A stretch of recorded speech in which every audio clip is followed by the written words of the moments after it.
Research Innovation 2025 олон улсын эрдэм шинжилгээний хуралд Япон, Бүгд найрамдах Солонгос улс, Орос холбооны улс, Бүгд найрамдах Индонез улс, Бүгд найрамдах Катар улс зэрэг гадаад дотоодын судлаачид оролцлоо.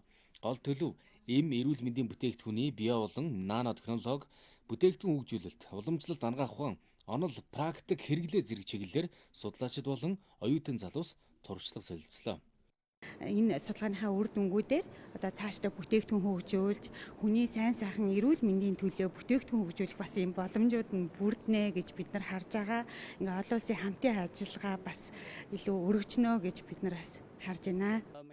Хуралд Индонезийн ургамлын гаралтай эм болон уламжлалтаас орчин үеийн ангаах ухааны практикт хүргэх замнал сэдвийн хүрээнд илтгэл хэлэлцүүллээ. Энэ удаагийн хурлын онцлог нь түүх дайны хүрээнд зохион байгуулж байгаагаас гадна судлаачдын бүтээлийг эм зүйн шинжилгээ ухааны их сургуулийн эрхлэн гаргадаг сэтгүүлийн тусгай дугаард хэвлэн нийтлэх юм байна.